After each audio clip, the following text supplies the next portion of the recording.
Hey, in this video, I'm going to go over how I use micro hardware in the assembly of my own work.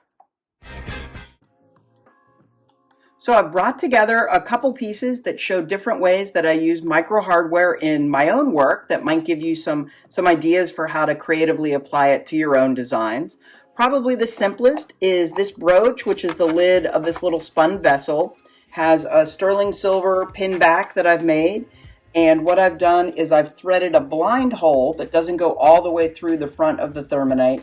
And so then, and you can see the micro hardware threaded through the sterling silver plate and into the threads that I've cut into the Thurmanite. So it's a blind hole, so you don't see the hardware coming out of the front, but with the two, it holds the pin finding on securely without pivoting or anything like that. So you need definitely at least 2 points of connection to keep anything from spinning. So this is probably the simplest one. One that's a little bit more involved is this collaborative piece with my wife Amit that we share a studio together.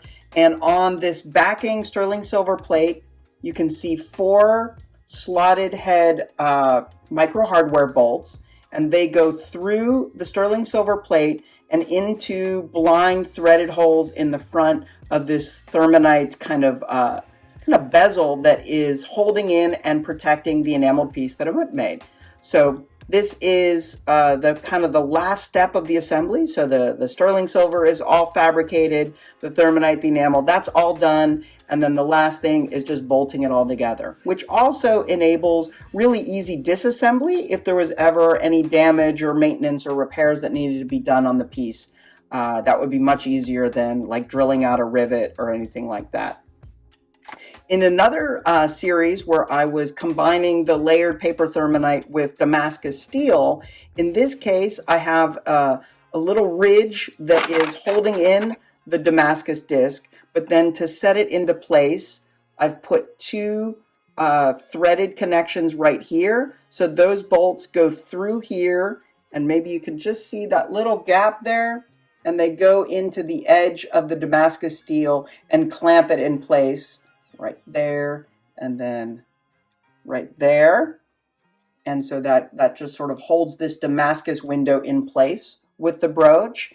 And then maybe the most clever or trickiest connection is this layered energy ring, where most all of it is fabricated sterling silver and then a little CZ. And then this is Thurmanite made from dollar bills. So I made the little cabochon.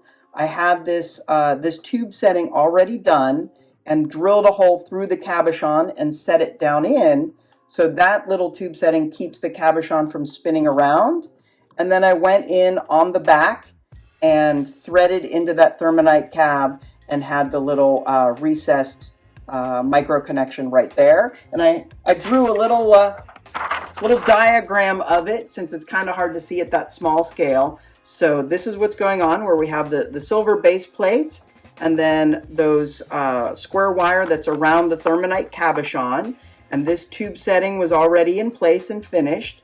And so the last thing I did is threaded that blind hole in the Thurmanite cabochon, dropped it into place, and then screwed the bolt in from behind to tighten down and hold the cabochon in place. So the nice thing with Thurmanite is it's a lot easier to drill holes and thread connections into it that you wouldn't be able to do with stones or anything like that. So just making use of those unique material properties of the Thurmanite. So hope this has given you some interesting ideas and creative inspiration for your own work, and definitely share with me what you end up creating from this. If you enjoyed this video, please be sure to hit that subscribe button so that you can hear from me when I post future videos. Thanks for stopping by.